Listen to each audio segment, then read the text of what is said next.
This is Scott the Fix-It Guy. Our goal with our videos is to empower you to be able to do the repairs on your own and save a whole lot of money and also get that great feeling of having fixed it by yourself. This machine is stopping mid-cycle. It's not due to the spin. We're doing the spin test right now and it's spinning great.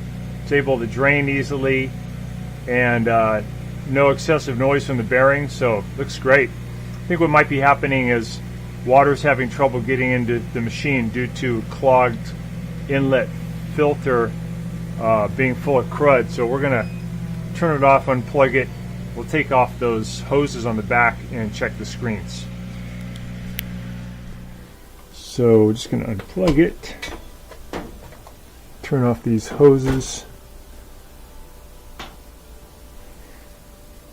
I'm gonna move the washer to get to those hoses. I'm going to put a little bit of lubricant underneath the front feet and then also the back feet, and it does help.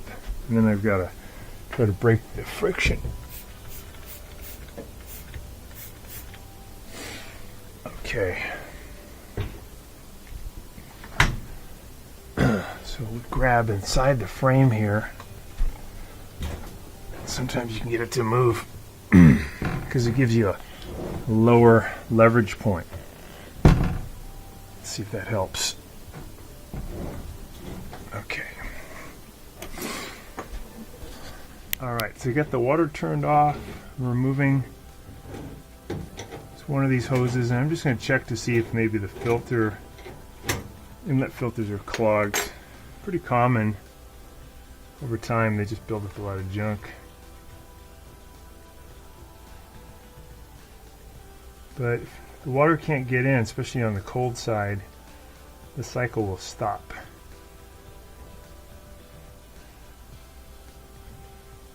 Alright, that looks fine.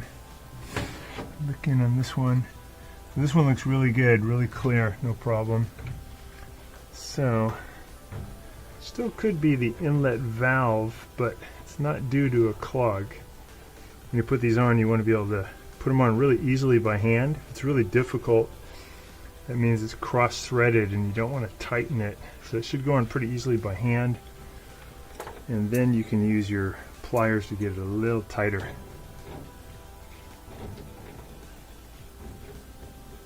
There we go. I'm going to try the other side, see if there's a clog.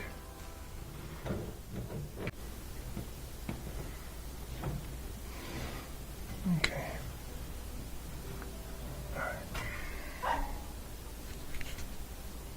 So this side there was a little bit of junk. Not that bad though.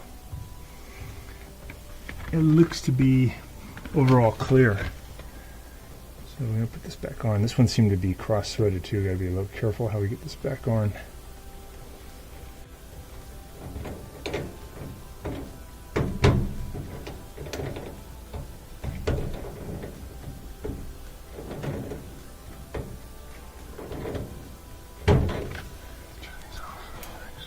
We cleaned the inlet screens. We're going to do a test now to see how the water flows. Got that shut, got it plugged in. Turn on the power. We select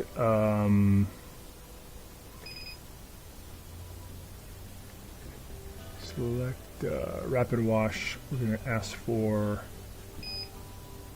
cold first. Let's try that.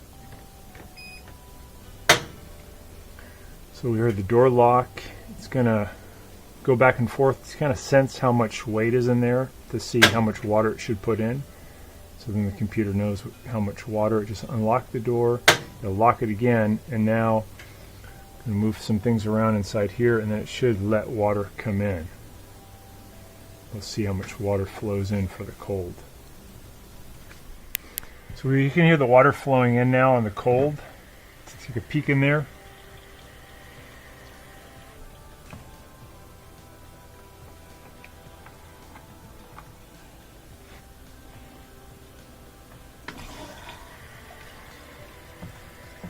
Coming in pretty good.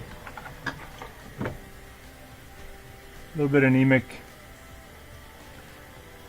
If the machine can't get cold fast enough on the rinse cycle, it'll stop it'll stop the cycle. So there's a good chance that the fill valve on the cold side is just kind of worn out. It's not opening very far. So when we look in there, water comes in, but it's pretty anemic. See it just barely coming in. So probably that fill valve needs to be replaced. Let's try hot. I'm going to turn it off. Turn it back on. We're going to ask for rapid wash. We're going to ask for hot start.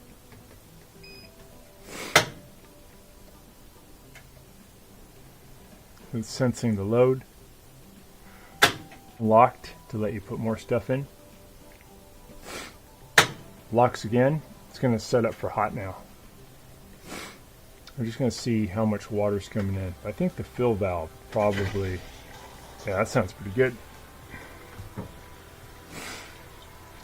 So when we look in there on hot, it sounds like it's flowing a lot faster.